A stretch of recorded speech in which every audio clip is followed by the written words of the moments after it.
minasang, ohayo gozaimasu, o genki desu ka? Seperti biasa ya, hari ini kita belajar lagi Minna no Nihongo 1 bab 23. Nah, kalau udah bab 23 berarti sebentar lagi udah nyampe bab 25 ya. Kalau udah nyampe bab 25 berarti Minna satunya udah mau selesai. Yeay. Oke, minasang. Langsung aja kita mulai. Di bab 23 ini tujuan pembelajaran kita hari ini adalah yang pertama, untuk menghubungkan dua kalimat dan menunjukkan waktu dilakukannya suatu kegiatan ataupun gerakan.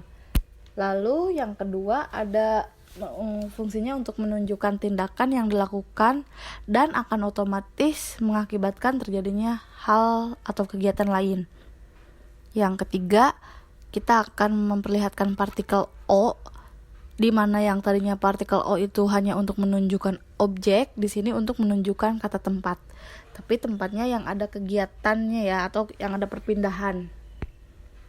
Oke, langsung aja kita masuk ke pola nomor 1, yaitu ada toki. Toki itu bisa diartikan pada waktu.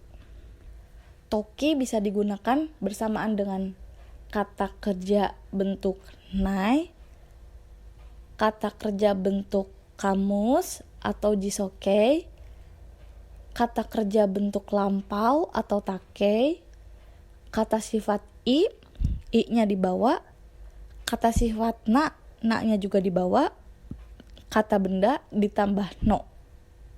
Dan jangan lupa belakangnya setelah kata kerja, kata sifat, kata benda itu ditambahin toki. Jadi rumusnya adalah kata kerja bentuk naikei, jisokei, takei plus toki, kata sifat ikeoshi i-nya ditambah, nakeoshi na-nya ditambah, kata benda tambah no ditambah toki. Toki ini digunakan untuk memberitahukan waktu dilakukannya suatu keadaan atau gerakan dan untuk menyambungkan dua kalimat juga ya. Contohnya nomor 1 ada okane ga nai toki haha ni karimasu. Okane ga nai toki haha ni karimasu. Okane ga nai toki berarti pada waktu tidak punya uang, meminjam ke ibu. Jadi ngartiinnya dari si toki dulu ya, karena abis toki itu ada koma. Nah, dari koma ke depan dulu diartiinnya. Selanjutnya nomor 2 ada michi ga wakaranai toki hito ni kikimasu. Michi ga wakaranai toki artinya pada waktu tidak mengerti jalan, hito ni kikimasu bertanya kepada orang. Jadi kikimasu itu kan artinya bisa mendengar, bisa juga bertanya ya. Tapi kalau bertanya itu partikel di depannya itu adalah ni. Sementara kalau mendengar itu o ya. Hai, yang sangbang. Otsuri ga denai toki botan o oshite kudasai. Otsuri ga denai toki berarti pada waktu uang kembaliannya tidak keluar, botan o oshite kudasai. Tolong tekan tombol. Jadi kalau belakangnya, kalau kalimat penutupnya itu mau te kudasai, mau nakereba narimaseng, mau apapun itu boleh. Atau mau bentuk negatif juga boleh. Terserah kalau belakangnya ya. Contoh lainnya ada gaikoku o ryoko suru toki pasupoto ga irimasu. Gaikoku o ryoko suru toki. Pada waktu jalan-jalan ke luar negeri, berwisata ke luar negeri, pasupoto ga irimasu, memerlukan paspor. Pasti ya itu mah ya. Contoh selanjutnya, sangbang. Michi o wataru toki kuruma ni kiyotsuke nakereba narimaseng. Michi o wataru toki, pada waktu menyeberang jalan harus berhati-hati terhadap mobil atau harus memperhatikan mobil.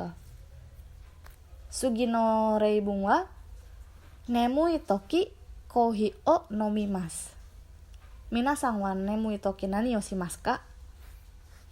Watashi wa itsumo kohi o nomimasu. Shigoto shitaran ya. Kalau kerja ya, minumnya kopi kalau ngantuk. Hai, gobang wa hima na toki terebi o mimasu. Rokuban wa byoki no toki kusuri o nomimasu. Nah, ini contoh kata benda ya, byoki no toki kusuri o nomimasu. Pada waktu sakit minum obat. Gakusei no toki benkyou ga kirai deshita. Gakusei no toki benkyou ga kirai deshita. Nah, belakangnya harus diperhatiin itu kenapa pakai deshita? Mungkin karena dia sekarang bukan lagi pelajar. Jadi kalimat akhirnya juga harus menyesuaikan dengan kalimat depannya. Kalau misalnya kalimat depannya kayak gakusei no toki atau nyebutin umur, misalkan junanasai no toki, berarti itu kemungkinan besarnya udah lampau ya. Jadi ngikut kalimatnya yang takei, belakangnya ya, bukan depannya. Oke, selanjutnya kita akan mempelajari perbedaan kata kerja jisokei atau bentuk kamus dengan takei atau bentuk lampau di toki, di pola kalimat toki ini ya. Bedanya gimana sih? Hai, lihat di contoh nomor 1. Di sini ada gohan o taberu toki itadakimasu to iimasu. Gohan o taberu toki itadakimasu to iimasu. Gohan o taberu toki bismillahirrahmanirrahim to iimasu. Jadi sebelum makan mengucap itadakimasu, sebelum makan mengucap bismillahirrahmanirrahim, atau sebelum makan mengucap apa gitu ya. Gohan o tabeta toki gochisou sama deshita to iimasu. Gohan o tabeta toki alhamdulillah to iimasu. Kalau contoh yang pertama mah itu sebelum makan, makannya belum dimulai.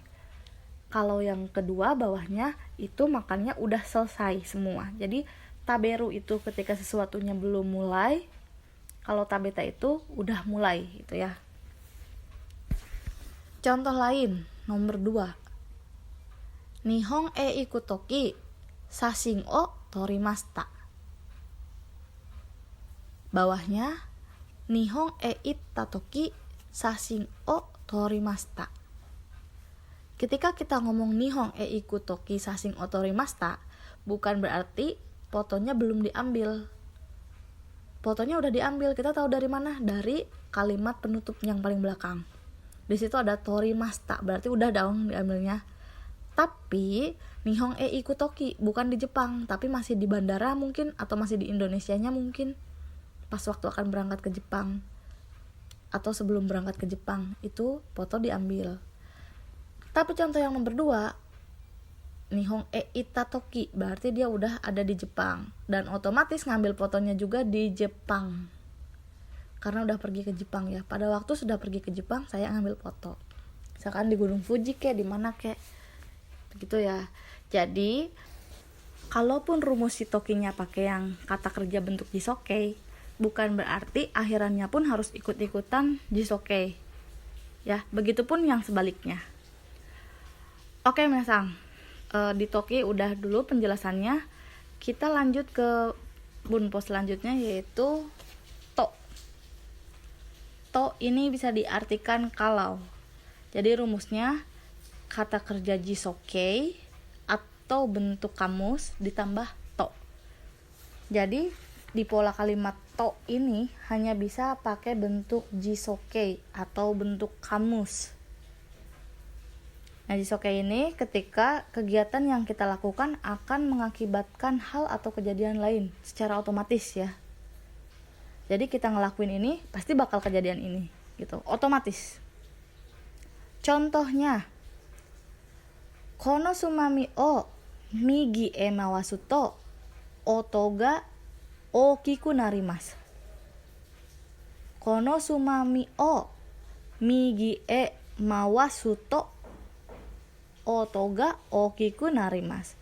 Mawasu to dari asal kata mawasimasu, dirubah ke jisokei jadi mawasu tambah to. Mawasu to oto ga okiku narimasu, yang artinya kalau tombol ini diputar ke kanan, sumami itu tombol yang putar ya. Kalau tombol ini diputar ke kanan, suaranya akan menjadi besar. Nah, di sini kita mulai pakai kanji ya, biar kalian juga bisa sambil baca sambil belajar kanji juga. Belajar bunpo juga, belajar kanji juga. Contoh yang selanjutnya ada Haru ni Naruto atatakaku narimasu. Haru itu kan musim semi. Kalau musim semi udaranya tuh jadi hangat. Jadi otomatis kalau musim semi udaranya pasti jadi hangat. Otomatis. Contoh lainnya Natsu ni Naruto atsuku narimasu.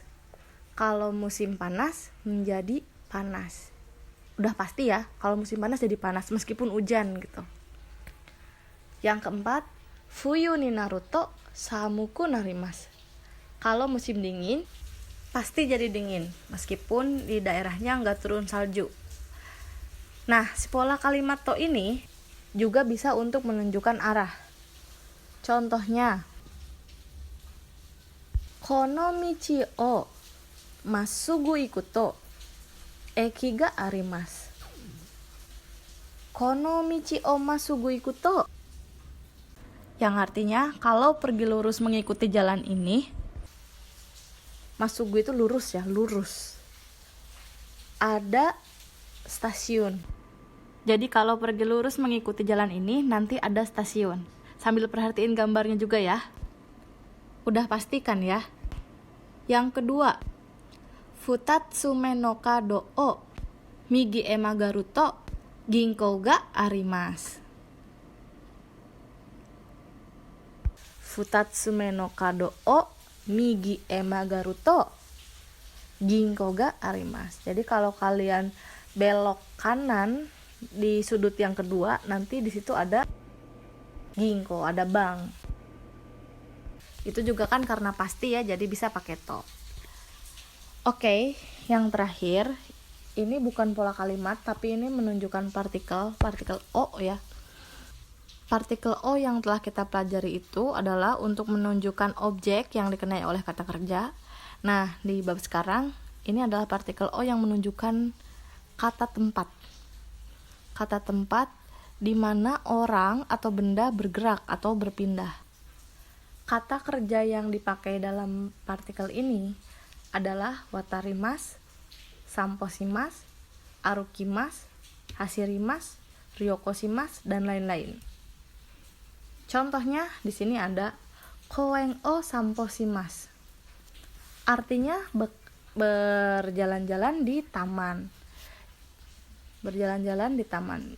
Jadi bukan menjalani taman ya artinya mah tetap berjalan-jalan di taman.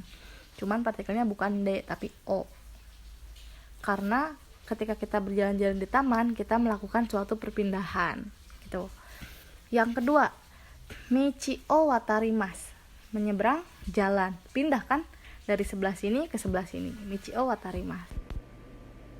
Yang ketiga, kousaten o migi e magarimasu. Kousaten o migi e magarimasu. Ketika kita ngomong migi, itu kan arah tetap pakainya e. Tapi kita beloknya itu dari perempatan kan, dari kousaten. Jadi kousatennya itu pakai partikel o.